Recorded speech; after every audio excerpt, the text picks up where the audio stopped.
வணக்கம் நண்பர்களே, நான் உங்கள் ராஜேந்திரன் பேசுகிறேன். இது இன்றைய நாளிதழில் வந்துள்ள வேலைவாய்ப்பு செய்தியாகும். DJ Azhagendran automobiles private லிமிடெடில் accountant தேவை என இன்றைய நாளிதழில் விளம்பரம் செய்துள்ளார்கள். தகுதியுடைய நண்பர்கள் வாய்ப்பை பயன்படுத்தி கொள்ளவும். Wanted accountant, Tally knowledge with 5 year experience, qualification BCom or MCom. நேர்முகத் தேர்வு நாள் 12/8/2024.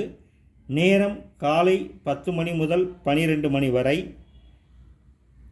இடம் DJ Azhagendran automobiles private limited, promenade road, cantonment, Trichy. தகுதியுடைய நண்பர்கள் இந்த விளம்பரத்தை நன்கு படித்து பார்த்து நேர்முகத் தேர்வில் கலந்து கொள்ளவும். வணக்கத்துடன், உங்கள் ராஜேந்திரன்.